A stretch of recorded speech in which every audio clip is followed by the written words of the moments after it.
In this WrestleTalk news, CM Punk shoots hard, a major WWE lawsuit, an AEW Backlash, and more Royal Rumble surprises leaked. Subscribe and enable notifications to always on for daily wrestling news videos. Because for every person who subscribes, Hook gets an extra twerk in his face, and Hook loves butts. And thanks to Rage of Destiny for sponsoring this video, who I'll have more on shortly. Support WrestleTalk! One of the longest running storylines in professional wrestling just got its latest installment. No, not Randy Orton versus John Cena number 893. No, Veer isn't finally here. It's CM Punk versus people trying to get his autograph to sell it on eBay, which he first brought up over a decade ago in his 2011 pipe bomb promo. And then at 5 in the morning at the airport, you tried to shove a collector's cup in my face so you can get an autograph and tried to sell it on eBay because you're too lazy to go get a real job. It seems that's happened again, as he's now tweeted, "Still in a pandemic, if you're waiting at an airport to get stuff signed, you need to stop doing that shit." In a thirst for Twitter, someone felt they had to give their own contrary opinion, with some random guy called Aaron posting, wait, what, he's verified? How many followers has he got? 2,337! I've got 30,000, how am I not verified? Kurt Angle follows him, what the actual fuck? Anyway, this guy posted a gif of Punk diving into the AEW crowd on his comeback with the sarcastic question, "This you?" Which prompted Punk to deploy an upgraded form of the pipe bomb, the C-bomb. Sure is me, you Beloved Ed! At a show, post-vax, pre-Omicron, had to show proof of vax to gain entrance, not stalking anyone at an airport or a hotel. How stupid are you? I think the best way to really teach that guy a lesson, CM Punk, is to follow me on Twitter, please. I'm best friends with MJF, that's probably why he's not following me. For the kayfabe, Punk.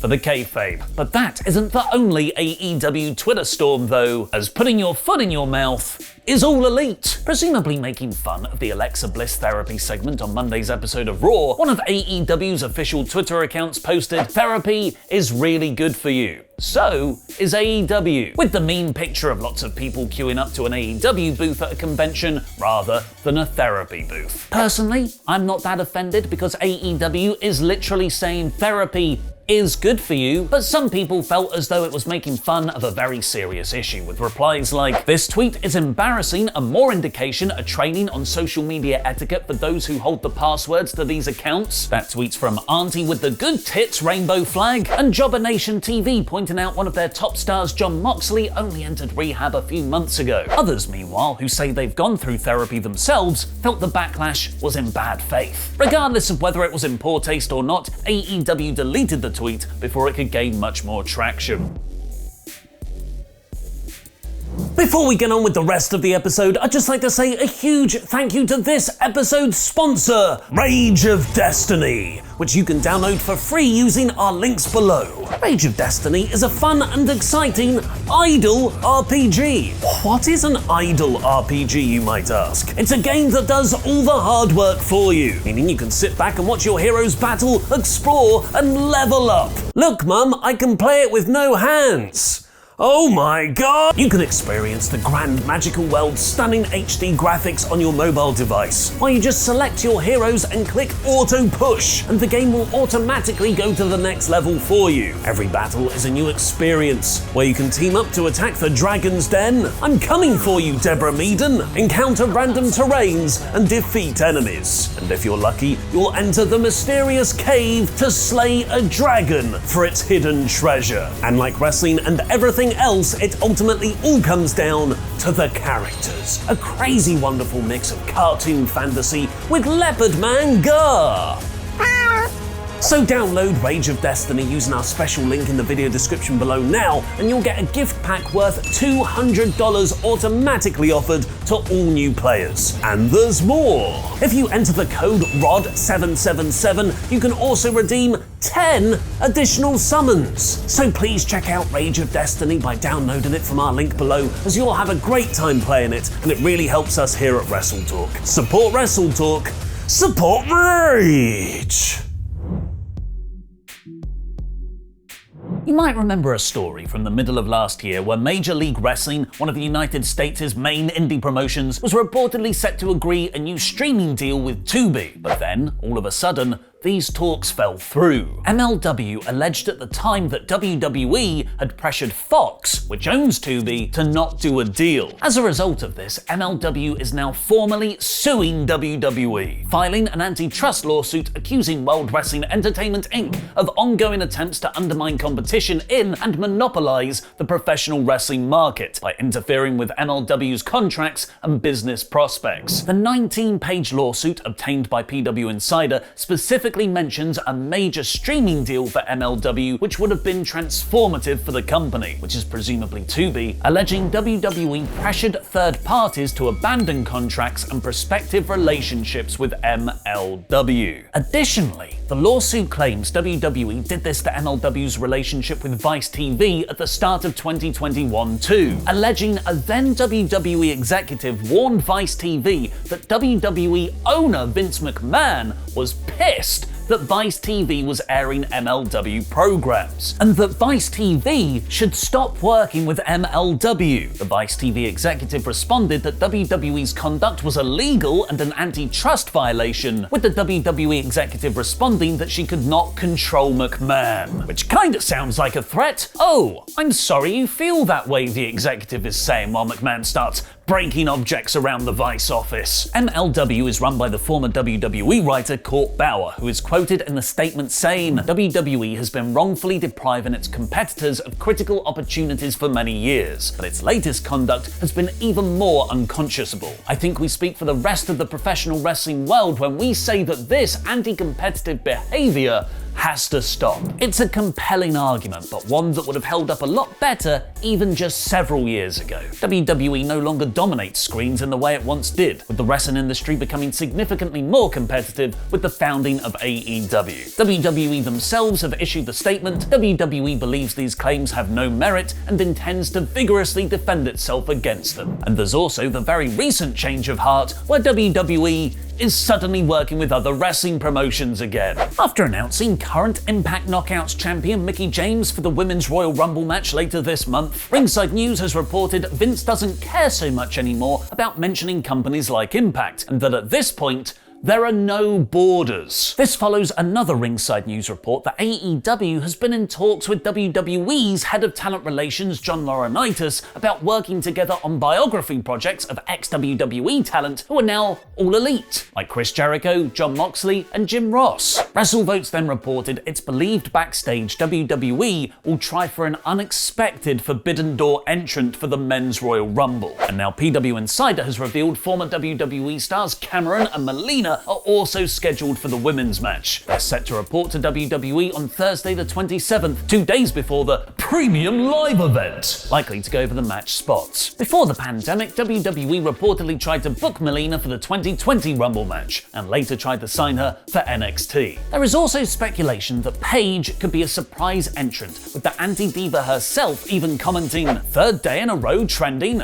Rumour has it, I'll be trending probably 18 more days." Big smiley face emoji. Paige has frequently teased returning to the ring over the years since her retirement, revealing in an interview with Renee Paquette last year her neck feels good and she wants to come back to wrestling. Or maybe the big Rumble surprise is someone who's only just left the company. Current free agent Johnny Gargano, who let his NXT contract expire last month, has tweeted, "You know, when I start working out to wrestling theme songs, the itch is slowly starting to come back."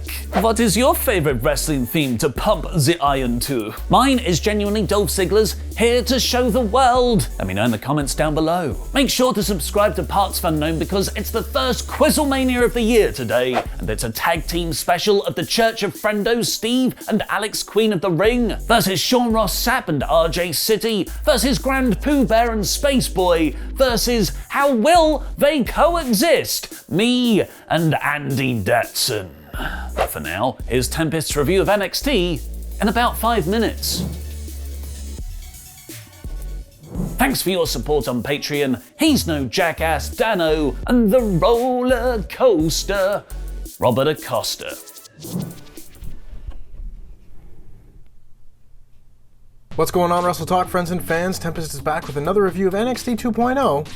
in about 5 minutes. So this show opened with a promo from the new NXT champion, Braun Breaker. He had a lot of good energy and good fire in this promo and said he would take on all comers in NXT before Santos Escobar came out for his match. I don't know if this is going to lead to a match between the two of them, but I think if they wanted to go that direction, Santos Escobar is a perfect first challenger for Braun Breaker, as he's someone that can still lead Breaker through a match, but doesn't necessarily need to win. This opening segment was really good. I'm giving it a 4 out of 5. And then we had the custody of Elektra Lopez match as Zion Quinn took on Santos Escobar. I wasn't impressed when they did this match the first time, and I really wasn't that impressed here either. A lot of Zion Quinn's offense looks really clunky, and I don't know if these two just don't work together well, or if Zion Quinn needs a lot more work than I thought, but this match didn't do it for me. Eventually, Escobar tried to throw Quinn into the post, but Elektra Lopez got in the way, and then kicked Zion Quinn in the balls, costing him the match as Santos Escobar hit the Phantom Driver. I really do not understand the logic of this finish. I get that she's a heel, but at the same time, this whole thing started because she had eyes for him. We've been going for like 2 months with this feud, and if she just wasn't interested, why did we do any of it in the first place? Like much of NXT 2.0, this whole storyline has kind of felt like a waste of time, and I'm kind of tired of having my time wasted. I thought this match was slightly below average, and the finish really didn't do anything for me. I'm giving this a 2 out of 5. Next up, we had a squash match as Cameron Grimes beat Damon Kemp. There really wasn't much to this. Cameron Grimes won with the cave-in, but Malcolm Bivens was at ringside. That's interesting, I suppose. We then had a Dusty Rhodes Tag Classic play-in match as Malik Blade and Idris Enofe took on Joe Gacy and Harland. Remember what I was just saying about things being a waste of time? For weeks now, Gacy's been talking about how they want to enter the Dusty Classic, but then this match just ends with an intentional disqualification as Harland gets DQ'd for just beating too much ass. For all my sports fans out there, you ever watch your team play and they play like shit?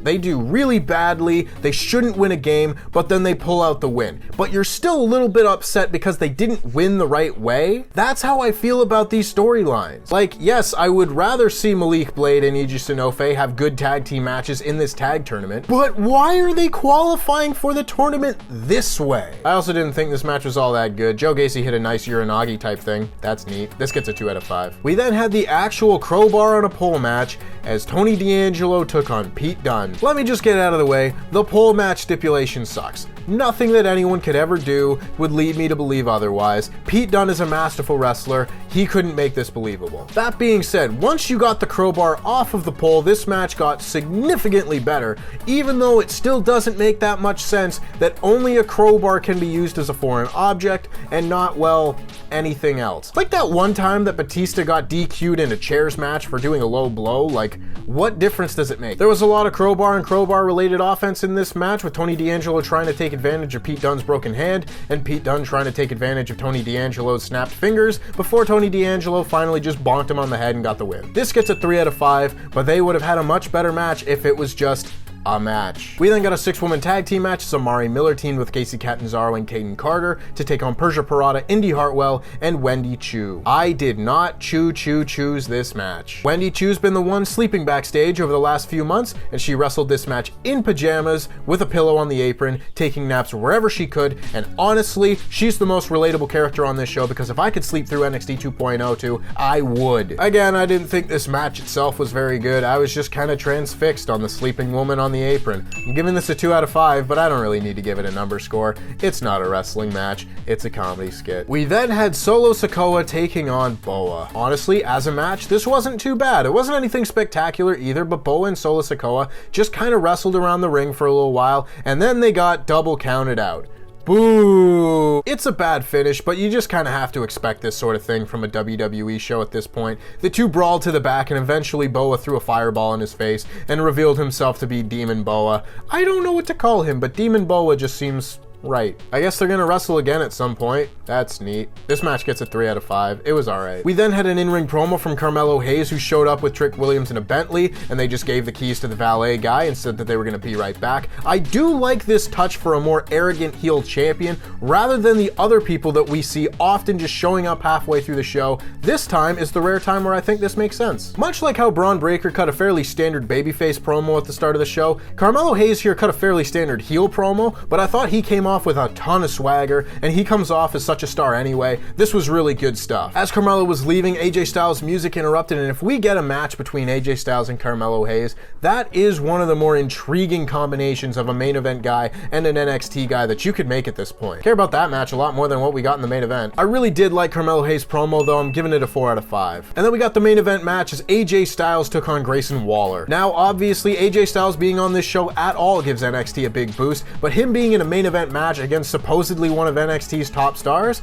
gives this show a real kick in the ass. This match was pretty good, but Grayson Waller has come across less and less like NXT's top heel as the weeks have gone by since he attacked Johnny Gargano, and him losing clean to AJ Styles on this show does not help his case. Yeah, that's right, after a pretty solid main event match, AJ Styles just hit the phenomenal forearm and beat Grayson Waller clean. Now listen, I know Grayson Waller beating AJ Styles would be a pretty big stretch, but I can't stress enough that this is the opposite of how you use main event roster stars to get NXT stars over. Like, AJ Styles was losing to Omos in like 2 minutes just a few weeks ago, and now he comes down and beats the top heel of NXT. What does that say about NXT? I know what it says about NXT. It says NXT sucks, but hey, you already knew that. And it doesn't stop there either, as AJ Styles got on the mic and said that Grayson Waller was good, but he wasn't phenomenal, but this isn't over, and he's going to reintroduce one of his friends, and then LA Knight came out and chased Grayson Waller away. Why do I care about Grayson Waller and LA Knight having a match now that he's just lost clean to AJ Styles?